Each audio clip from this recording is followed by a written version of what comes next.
It is Wednesday, January 9th, 2018. Thank you guys for tuning into the TMobile Tech YouTube channel.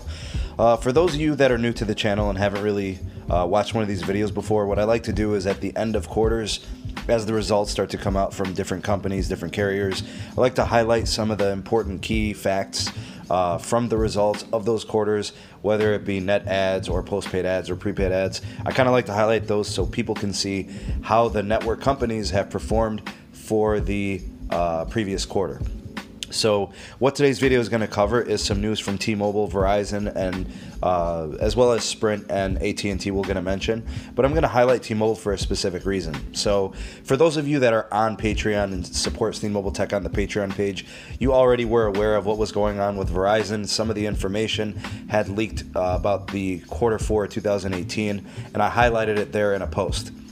For those of you that don't have that information, I'll go ahead and highlight it in today's video as well.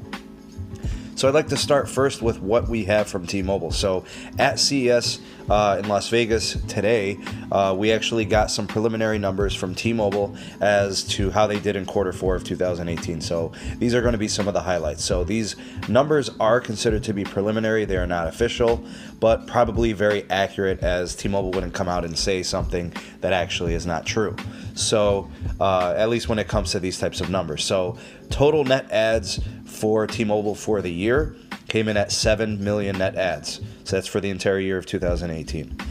This does bring their total count to about 80 million customers. I think it's 79.7 million to be exact. For quarter 4 of 2018, T-Mobile did add 2.4 million customers, 1.4 million branded postpaid. I think 1 million came in at postpaid ads. These are the very profitable ads that the companies really like to see. So that would be for 2018, 4.5 million postpaid ads for T-Mobile.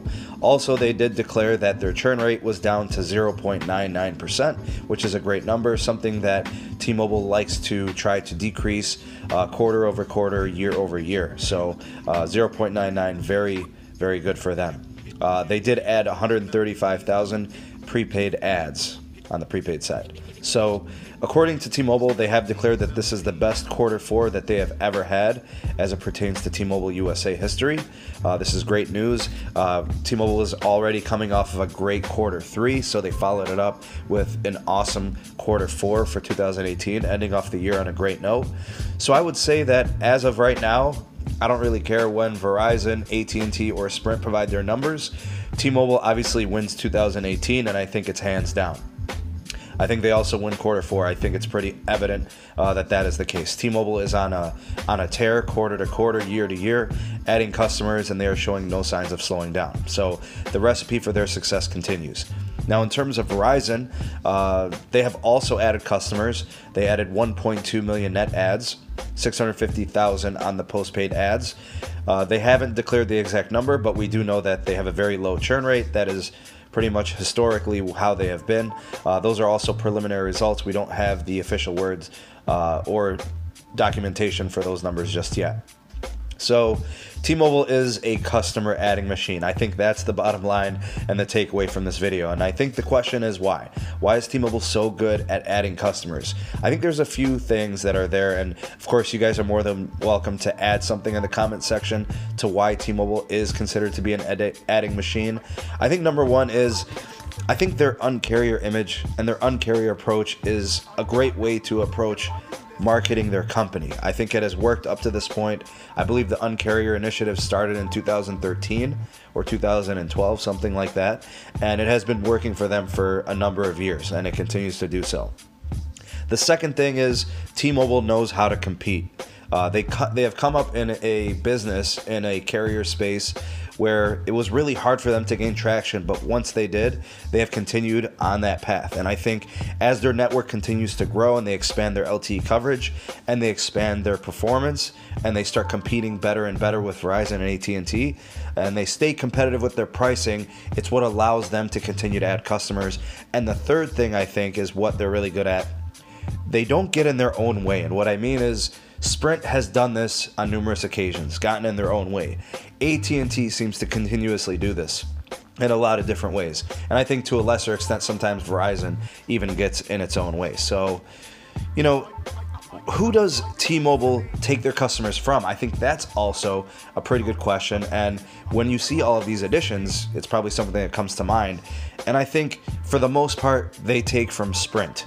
Sprint, which struggles with poor network performance, limited LTE coverage in many important key markets. Obviously, the rural has become a serious issue for them. And I think in the case of AT&T, their quarters indicate that they have been losing. This must mean that these customers are flocking to T-Mobile. AT&T is quite expensive. At times they refer to as having poor customer care or a lack of customer attention, to say the least. I think that's what T-Mobile is capitalizing.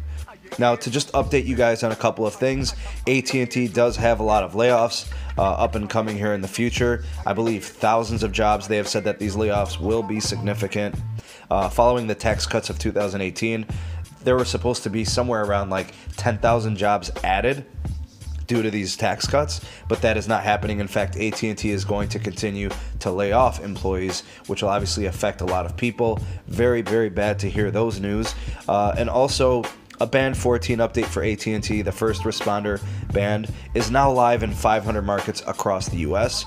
I think the number is 50,000 square miles of coverage is now available for first responders using Band 14 across the nation. And in similar news, AT&T's shares are continuing to stumble. I believe it's down to 4% or more in terms of decrease in those shares. So overall, I think T-Mobile is doing a great job. They continue to thrive in the space. They are doing a great job to compete. They're up to about 80 million customers and no sign of slowing down. We'll get official word from, I think, somewhere around January 29th or 30th. The end of the month, we'll have the official results, but we're expecting more of the same from T-Mobile and no signs of slowing down. So in the comment section below, let me know what you guys think about any of these results or preliminary numbers. I'd like to hear your thoughts and opinions on it, what you guys think, if you're impressed, if you like what you see and what you predict in the future for 2019. Thank you for watching the video. For those of you that have not yet checked it out, I'll put a link in the description below for the Sneed Mobile Tech Patreon page, where you have all types of access to polls, different types of announcements, unique and exclusive content for the Sneed Mobile Tech Patreon page. Consider supporting. Thank you in advance. So that's it for this video. Thank you guys for tuning in. This is Sneed from Sneed Mobile Tech, and I will see you guys on the next video. Peace.